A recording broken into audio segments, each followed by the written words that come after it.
Chapter 14, Train Up a Child. Vanyanyakevu returned home after 3 weeks and was met with open arms. "How was your vacation?" said Obey. Vanyanyakevu thought about it. "I never considered it a vacation, but I guess it was. It was beautiful, and look, we brought back souvenirs." Pointing to fireball and ice. "Yenas," Jome smiled. Yala. Yala just smiled. "What?" The following year, the puppies grew and started having pups. They moved them to a section where they could feed off the land where no one wanted to live. Rattlesnakes, Gila monsters, prairie dogs, coyotes, javelinas, jaguars, bighorn sheep, and jackrabbits were plentiful for them. Yala and Danaya trained their hyenas in their martial art forms and slowly created a battalion of their own, composed of men, women, and children. Vu had gifts accordingly. Vanyanyakevu's work around the house and his duty as a council member and commander-in-chief put great demands on him. Spending time with Queen seemed impossible, so he instructed the eldest children to teach his youngest so he could spend time with Queen. Jela and Anya were happy with the idea and began as soon as possible. At the same time, Vanyanyakevu enjoyed the Queen because she, too, was frustrated with the idea of them not seeing each other. They both started acting like high school sweethearts, and the entire town saw it. Vanyanyakevu wrote poetry of love to her, lock and key. "You and me, you hold the lock, I have the key. You and me, lock and key. I hope to think I can unlock your heart. And you have the key to my destiny. You and me, lock and key. I thought I knew love before, but for some reason, I think you are here to open that door. You and me, lock and key. Everything I ever wanted, you would settle for a few missing pieces. You have it all. Now, I don't want to settle for less, like I did the rest. You and me, lock and key. Irote, my queen." Insight into a brief history. In the days of old, let the truth be told. How the men treated their women, especially from the times of Sodom and Gomorrah, up until the Roman era. Women, a lot were afraid to look upon a mirror. Reason: men fell in love with men. No, they didn't care for them. Women were only used to bear children, cook, clean, no power, no words they formed were of any good. Never heard. Yes, that was the norm back then. Men, they were looking for the touch of another man. This sickens my soul, let the truth be told. Until the Isles of Lesbo were formed, women fell in love with other women, a perverted state for the human race. Now, many ask me, why do you cry? Trying to defend the state of these women. I reply, with one last tear in my eye, I'm only half a being. In order to be whole, I need someone to comfort my soul, a woman. A woman is the only thing for me, to be complete, truly made whole. Growing up, I met lust and love. Love was the one for me. Can't you see? We, as men, have bitten the hand of the one that is dear to us. Why argue, fuss and fight? Now, all we go through is pure hell. Cause of the men in their past, did the same. Blame all, because of one. I can't do anything with another man. That will not comfort my soul. No man can make me whole. The touch of a woman is all uno need. My heart bleed for that need. Homosexuality is rampant. Yes, heavy on the scene. That's for them, not for me. All I need is my queen." Irote, single-parent household. I was told before I got old that there are 4 types of women. First, and on top, a woman. Then there's a lady. You have your bitches. And lastly, them hoes. We would lose more than half these hoes if we get rid of single-parent households. Let me explain before you put dirt on my name. There's a lot of things you just won't understand living in a single-parent household. Single-parent is a single-sided coin. Somebody lying. Many are dying. Vous tu believe? Or do we automatically believe? That person you see on a daily basis. Tell you his faults, but won't confess to their deceit, their betrayal. Sometimes it's true. Sometimes the truth comes out later and makes you blue. Betrayed by the liar, betrayed by mama. Her words you thought were true, to you. So, you hate that man, your father. But he did the best he could and the only thing he can. She wanted more and became the or. Why? I cry. Why? Because I can. This story might only be for black folks living in this land. This is not all, but it's for more than a few who do what they do. Let me get back to the classifications at hand. Just found out Many women like to classify themselves just as bitches. And the foy, ain't no moi. They say it's only one. That can't be no fun. Here's my definition of a woman. Understanding the situation and act accordingly. No nagging. No complaining. Get the job done, because it affects the family. It affects you and me. Our family. Then there's a lady. She is young. Single. And looking for a perfect candidate. She is feminine. Friendly. But be aware of the bitches. A bitch, a snitch. This motherfucker got more strength. And got control over all the men. She knows the game and she's playing chess to our checkers. So, I'll say no more. And lastly, DHW. Simple. Anything goes. This shit comes from my soul. This shit could single parent household. Look at it, it's listed on your taxes. Another write-offs for shit we be doing. Murder, rape, carjacking. Looking at my kind. My people. I'll say this a few more times and you will never hear it again in my rhythms. In my rhymes. Dose of Stati Uniti vu lived in a two-parent household and the dose of Stati Uniti vu lived in a single-parent household can't. Won't you understand? If the single parent is a mother, it depends on the outcome. Is she a hard worker? But who's raising the kids? The streets. If she works from home, when will the boys tell his mother, I'm grown and now he's gone? If she's a hoe he and she's a hoe. Fuck it, I can't say momoy. Not true for everyone, but the number is large. Cause I'm one. Then you got the ones, and this could be fun. Who's a gangster at heart, and that nigga gone? Like a rap song. Battia il note masculine? Different variations, of different situations, but then they're the two-parent household. Less chaos. Didn't say none. I said less. There's some kind of structure. Morals, and a way to act. A united front is amongst the Stati Uniti. Don't get me wrong. There's hoes in that fold. Let me end. More positive and understanding come from a two-parent household. And it's sanctioned by God. So, you know you will go far. But chaos and uncertainty come out of a single-parent household. You've been told. Forewarned. It has been shown. Look around and see how we're living, how we're dying. Chaos unfolds. In a single-parent household. Irote, your soul speaks as mine. It's amazing. How can tu think the same? Even call on his holy name. Morals and understanding are even the same. But write about our feelings like David and his wife Sheba. The right and wrongs we have done. You know life teaches you, but a few catches life's clues. Of what you can and can't do. Wisdom doesn't always come with age. It comes with trials and tribulations. Not everyone knows the same. But with you we feel the same, about God. I hope me and you can be as one. You are so wonderful to me. I hope you can always be mine. There are things I know I need to do. Maybe there are some things you need to do too, before we can join to be as one. This is not a joke, not a game, or even a lie. I once was lost, but now I've been found. You are definitely one of a kind. And I feel that your soul, speaks as mine. Irote, the reasons. You have a heart of gold. You are bold. You speak your mind and still kind. Supportive, considerate, show appreciation. A loving mother. This is what I noticed, not something I was told. Down to earth and cool. No man can ask for much more. It makes my heart soar, throughout all 4 seasons. You asked, why do I love you so much? Here, baby, here are the reasons. Irote, between your thighs. When you look into each other's eyes, and you kiss the one you miss. Emotions flows, emotions go. But to bite, no one kisses anymore, why?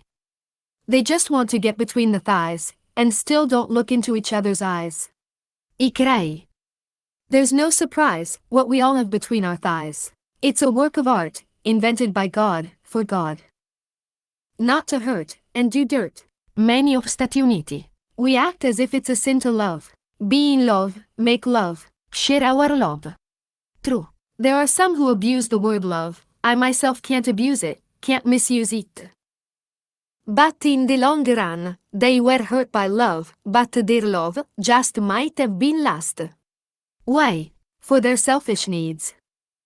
I guess they were confused about the meaning of the word. The word they could found was nothing more than lust. It's just the opposite of love, believe me, there is a difference. Listen. To take someone's heart, just to get between the thighs. To make money, to give, or to get money, just to get between the thighs. To deceive in order to receive the precious jewels. The precious gift between the thighs. Male or female. It's wrong. That's why you sing that song, you sing. Knowing many don't believe in love anymore, and lust has taken over. Many die, between the thighs, by a disease sent from on high. I can hear many of you now saying. He's just a fool, think he's cool, writing this mess, with his mind in the gutter.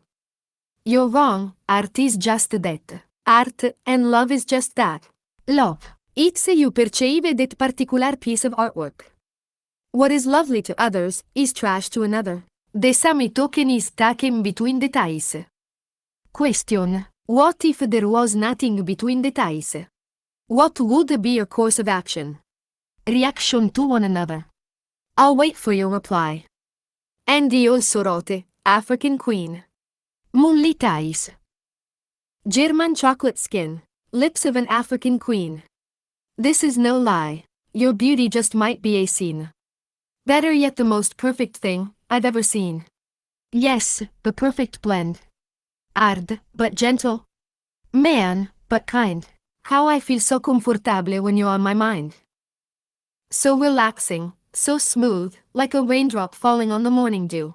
Yes, this is you. Beautiful, beautiful, oh, so beautiful to me. To my African queen, of my dreams. Yala was excited to teach her siblings because she loved history like her father, and Anaya loved the arts. They both taught their siblings until they discovered what they loved, and, like a domino effect, Vanyenyekevu and Queen S children became very popular for their wisdom as well. Anaya was convinced that there wasn't any such thing as music genres and taught about some greats. Like Miles Davis, Grover Washington Jr., and Chester Arthur Burnett, better known by his stage name Howlin' Wolf. She even taught about some of the amazing athletes she admired. Joe Gans became the greatest lightweight boxer of all time back in 1902 when he defeated the former world welterweight champion, Eddie Connolly. He also was the first African American world title holder in any sport as a Wakatilian champion reigning during the Jim Crow era. He endured physical assaults, a stolen title, bankruptcy, and many attempts to destroy his reputation. Then there was a Wakatilian named Major Taylor, a young Wakatilian man who wanted to compete in cycling, the nation's most popular sport that was mostly played and dominated by white men. But Mr. Taylor became the fastest man in the world during this time. 12 years before boxer Jack Johnson and 50 years before baseball player Jackie Robinson, Taylor faced racism at nearly every turn, especially by whites who feared he would disprove their stereotypes of Wakatilians. Jayla was passionate, and some would say dramatic, when she taught, 22 years before the brutal murder of 14-year-old Emmett Till, who was brutally killed in the same way in Princess and Maryland. Yala asked as she looked at her brothers and sisters. Anaya raised her hands. Not you, Anaya. She waited a few seconds. And Nayun, frustrated, she said, Get out your pads, now. Everyone pulled out their pads as Yala looked on. This doesn't make any sense. George Armwood, a 23-year-old Wakatilian, was dragged from a cell, stabbed, and then lynched on a tree before some 2,000 white folks. Afterward, he was brought down, burnt, and his charred body was dragged through the town with his body parts thrown towards the quarters of the Wakatilians. For what? Making gestures with her hands as she continued, allegedly, assaulted a 71-year-old white woman named Mary Denston, whose son was a policeman. Mrs. Denston said she was walking down the road when Armwood assaulted her. He was then taken to Salisbury jail, miles away from Princess Anne, to avoid mob justice because there had been a lynching 2 years before of another Wakatilian named Matthew Williams. The locals pressured the Somerset County Judge Robert F. Dewar and State Attorney John Robbins to return Armwood. Eventually, the governor, Albert Ritchie, stepped in, and they returned Armwood to Somerset County, placed on the jail's second floor with all the other Wakatillian prisoners. A crowd quickly assembled with battering rams and breached the jailhouse doors. An 18-year-old boy immediately cut off his ear with a butcher knife.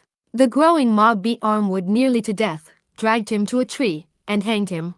Afterward, the mob cut down his corpse, dragged it through the streets, hanged it again, and staged a public burning. One white man said, and I quote, "It would have cost the state $1,000 to hang the man, it cost us 75 cents." This sparked a national outcry and called for the prosecution of the culprits, yet investigations at the county, state, and federal levels faced obstacles and delays. When presented with identifying evidence, the county prosecutor refused to act. After the Maryland Attorney General ordered the arrest of 8 people, white residents who supported the alleged killers provoked protest riots. An all-white jury ultimately found them not guilty. For Wakatillians, this period had been both a period of greatness and doom. World War I, II, and the Civil War were behind us. But one particular event happened during this time, but it took 100 years after the event for anyone to hear about what happened. In the summer of 1919, hundreds of Wakatillians were burned alive, shot, lynched, and beaten to death by white mobs. Thousands saw their homes and businesses burned to the ground and were driven out, many never to return. It was called Red Summer because of the bloodshed and amounted to some of the worst white-on-black violence in West history. Beyond the lives and family fortunes lost, it had far-reaching repercussions, contributing to generations of black distrust of white authority. It prompted blacks to defend themselves and their neighborhoods with fists and guns. Revitalized civil rights organizations like the NAACP inspired black journalists to do courageous reporting and influenced subsequent leaders who would fight for racial equality. Saye Mathieu, a history professor, once said, "The people who were the icons of the civil rights movement were raised by the people who survived Red Summer. For history books ignorate most museums didn't acknowledge it, for it contradicted the post-World War era notion that America was making the world safe for democracy." Over 250 blacks were killed, and at least 25 riots by white mobs that never faced punishment within 10 months. Historian John Hope Franklin called it the greatest period of interracial strife the nation has ever witnessed. Many say the Wakatillian who were returning from World War I started it all, for they were expecting the same rights they had fought for and bled for in Europe. Wakatillians were moving north to escape the brutal Jim Crow laws of the South, but whites saw them as competition for jobs, homes, and political power. Ethnic cleansing was the goal of the white rioters, said William Tuttle, a retired professor of American Studies and author of Race Riot, Chicago in the Red Summer of 1919. He said, and I quote, "They wanted to kill as many black people as possible and to terrorize the rest until they were willing to live and live some place else." The violence didn't start nor did it end in 1919. Some count Red Summers as beginning with the deaths of over 2 dozen Wakatillians in East St. Louis, Missouri, in 1917 and extending through the Rosewood Massacre. At least 1,122 Americans were killed in racial violence over those 6 years. In 1919 alone, violence erupted in places like New York, Memphis, Tennessee, and Philadelphia, just to name a few. In Washington, D.C., a white mob, primarily war veterans, rampaged over the weekend of July 19-22, beating any Wakatillian they could find after false rumors of a white woman being assaulted by black men spread. The rioters beat a Wakatillian with clubs and stones wrapped in handkerchiefs lying in the street for over 20 minutes before being taken to the hospital. Sensing the failure of the police, the mob became even more contemptuous of authority, and 2 more Wakatillians were attacked and beaten directly in front of the White House. Carter G. Woodson, the historian who founded Black History Month in 1926, saw the violence up close. Poor Wakatillian sharecroppers in Elaine, Arkansas, were beaten and killed after they dared to join a labor union. Vacatilian journalist Ida B. Wells noted that they dragged Lula Black from her farm after saying she would join the union. They knocked her down, beat her over the head with their pistols, kicked her, almost killed her, then took her to jail. Wells wrote in a report, The Arkansas Race Riot. The same mob went to Frank Hall's house and killed Frances Hall, a crazy old woman housekeeper, tied her clothes over her head, and threw her body in the road where it lay exposed till the soldiers came and took it up. Wakatillian journalists like Wells played an essential role in getting these stories out. Kevin Strait, a curator at the Smithsonian National Museum of African American History and Culture, wrote, Black newspapers like the Chicago Defender helped to provide an alternative voice that represented why African Americans deserved to be here, deserved equal rights, and was submitimes, justified in fighting. Red Summer marked a new era of Black resistance to white injustice, with African Americans standing up in unprecedented numbers and killing some of their tormentors. Again, the returning Wakatillian soldiers from World War I led the charge, using skills they refined in Europe. The Germans weren't the enemy was right here at home, said Harry Haywood in his autobiography, A Black Communist in the Freedom Struggle, The Life of Harry Haywood. In Washington, Carrie Johnson, 17, became a hero for shooting at white invaders in her neighborhood. She fatally shot a white policeman who broke into her second-story bedroom. She claimed self-defense, and their manslaughter conviction was overturned. The NAP gained about 100,000 members that year. Soon, Wakatillians were going to Congress pressing congressional representatives and senators to pass anti-lynching legislation. They fought back in the courts, filing lawsuits when people were being mistreated or railroaded. The lessons of Red Summer would be relived all over again after World War II. Many of them were alive or dared the stories of what happened in 1919, and they said, never again.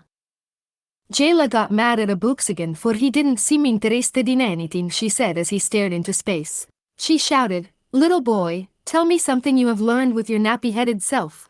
You got your head up in space, and I'm trying to teach you something. 8-year-old Abuxigan stood up. James Wormley Jones Yala said, What about him?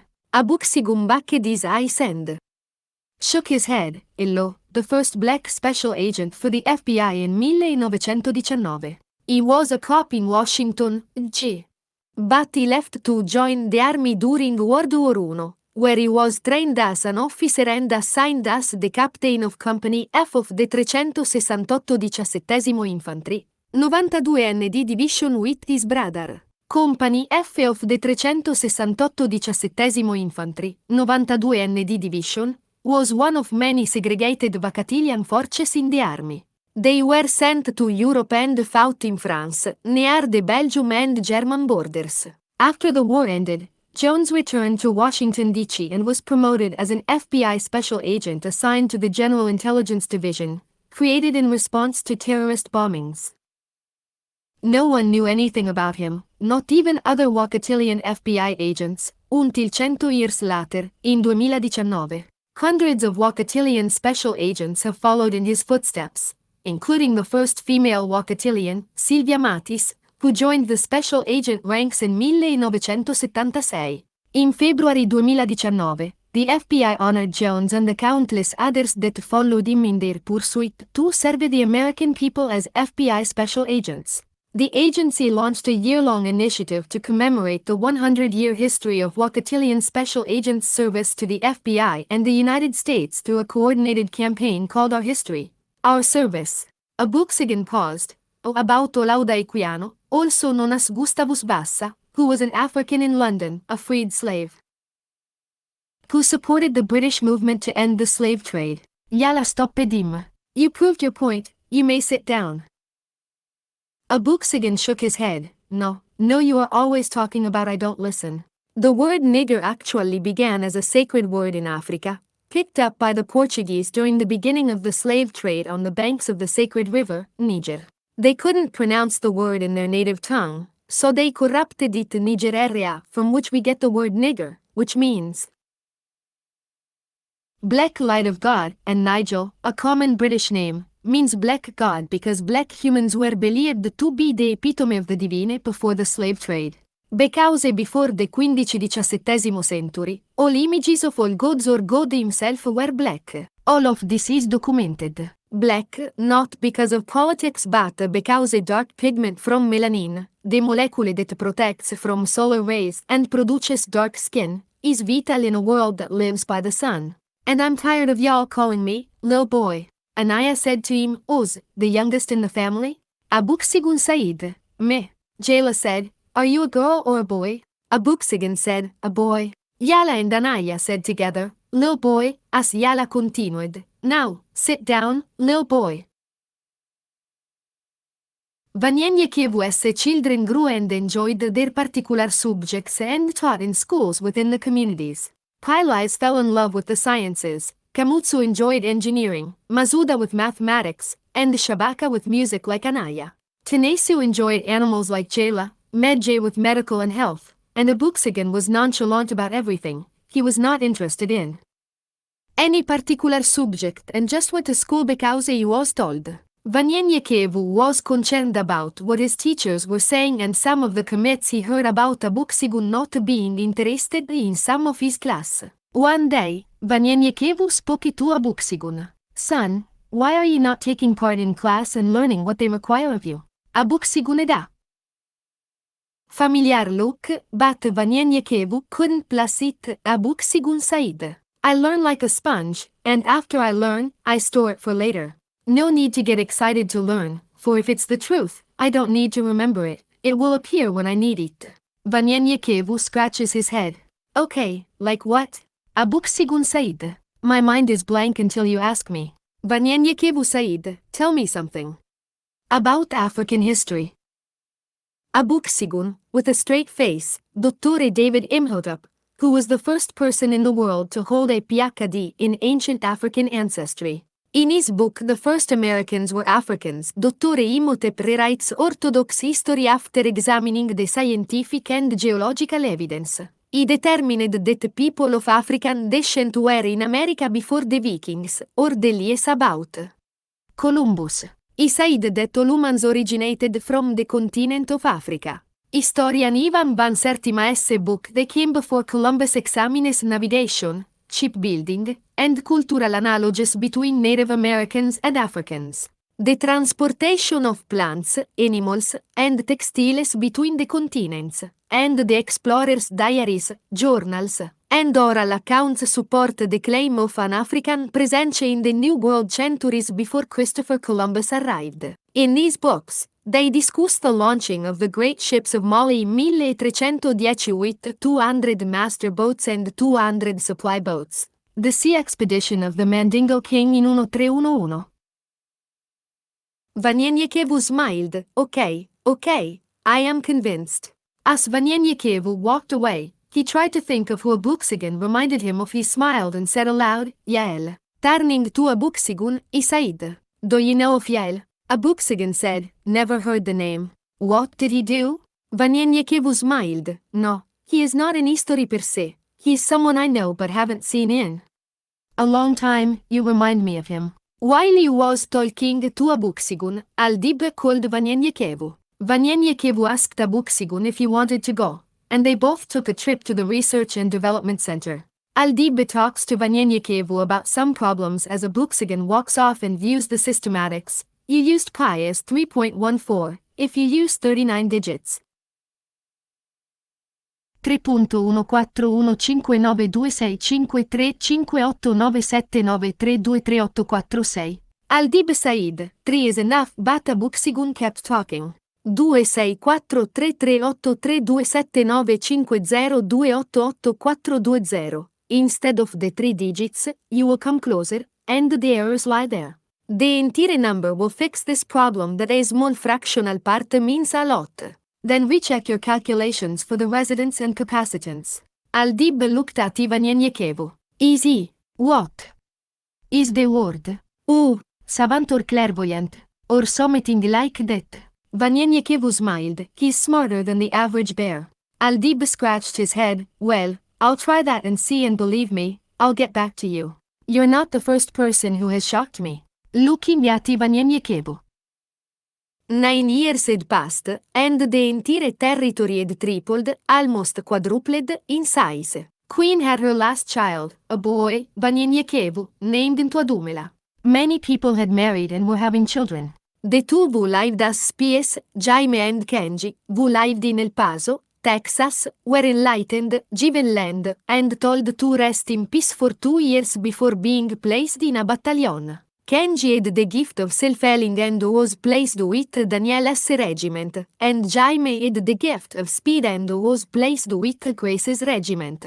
Jaime married a beautiful woman named Nemene. Kenji married Katrinka. Obe married Nesta. She helped raise the Karish, and they had plenty of children. Elisha married Tepkunset. Elia married Toma. Nerillisar married Lly, and Grace married a man named Simeon. Mercy married a man by the name of Nixon. Friedrich married a woman of great wisdom like himself, named Aking, and some years later, Daniel married Nagamao. Vanyekevu and his family had incorporated the hyenas as a family emblem.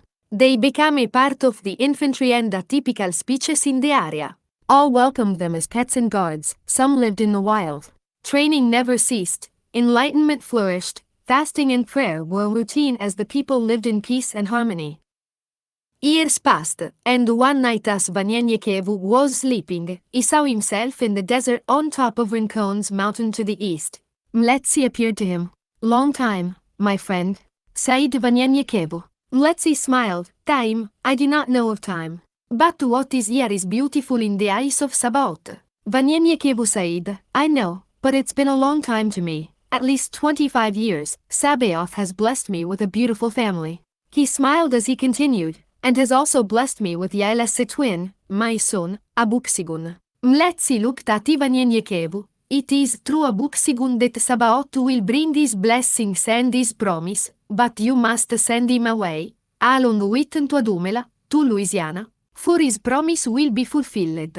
Two will leave, but only one will come back. But don't fear. It is the will of Sabaoth to fulfill his promise. Vanyekevu turned to look at the view in sadness but turned back around. If it is his will, it will be so. Turning to the skies, he shed a tear as he noticed clouds forming to the west of him. Mletsi said to Vanyekevu as he faded away. It is his will, however, the animals you brought back from Africa will never harm those who are enlightened but will tear to pieces those who are not. Your reinforcements from Sabaoth. Send the elders and children home and prepare for war.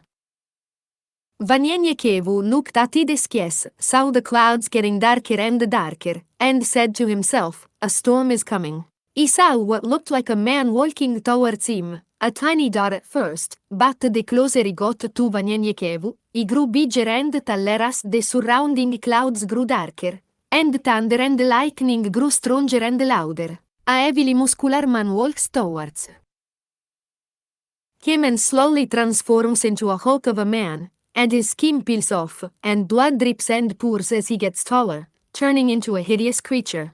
He hears Msika's voice saying, John saw it rise out of the sea, having 7 heads and 10 horns, and upon his horns 10 crowns, and upon his heads the name of blasphemy. It was like a leopard, with feet like the feet of a bear, and had a mouth like a lion. Vanyekevu then awakes out of his sleep.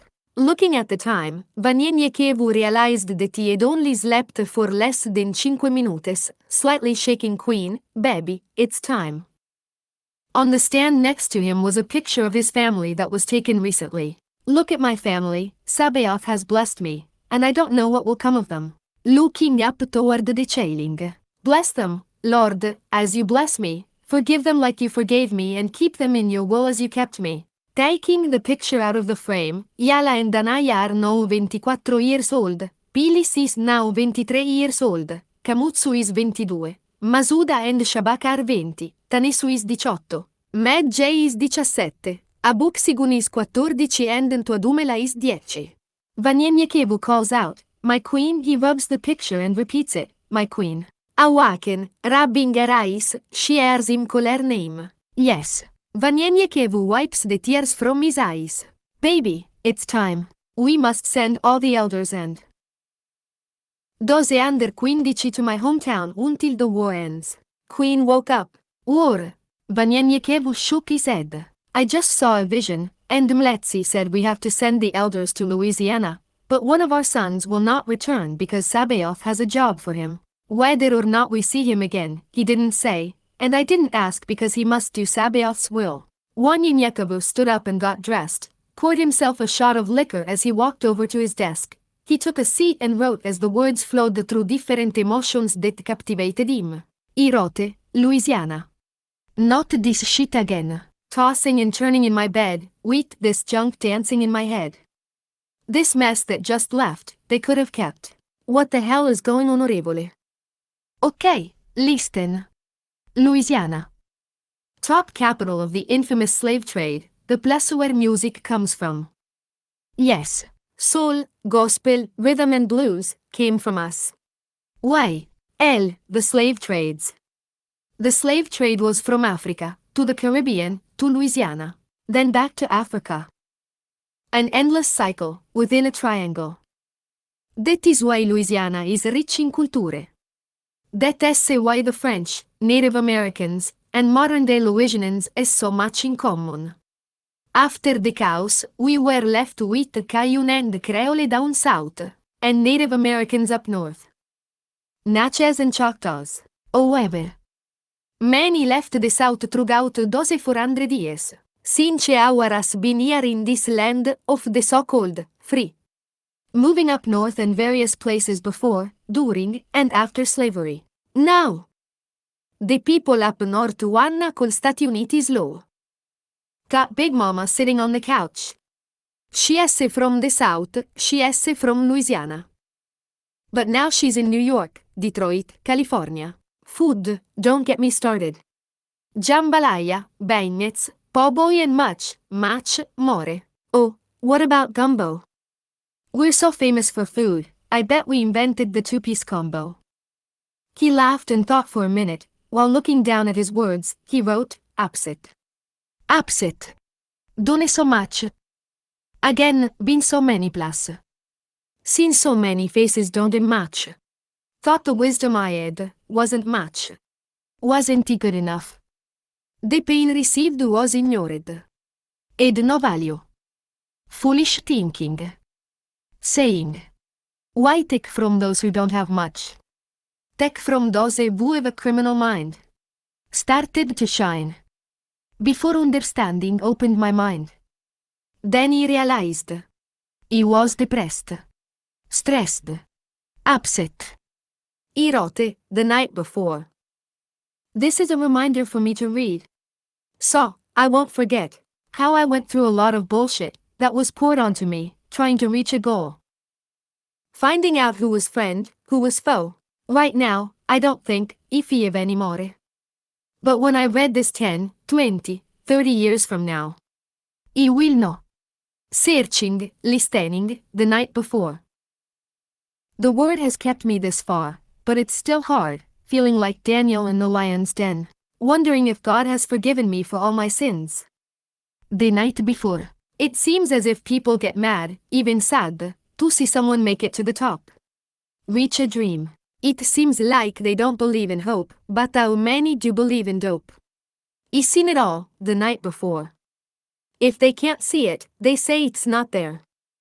They don't care. But you breathe the air. Is it there? You can't see the oxygen that you breathe, but it's there.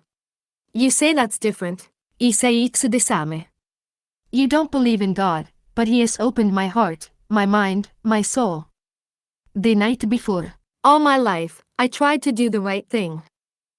No, that's a lie. There were times where I did do wrong, many times, I played many games. But I realized that it took hard work. I figured this all out, blessings comes, and sure enough, goes. There are many two-faced people out there that will try to make you give up hope. The night before. I have seen all this come to life. It ended up in a fight. He was first mad, then uno became sad. Ignorance played a big part. But I'm glad the Almighty was in my heart. I woke up the day after, thinking about the night before. Vanyenyekevu put his pen down, staring into space as he sipped on his drink, thinking about the words he wrote. He stood up, finished dressing, and then he reached for his earpiece and shouted, "Emergency meeting, now!"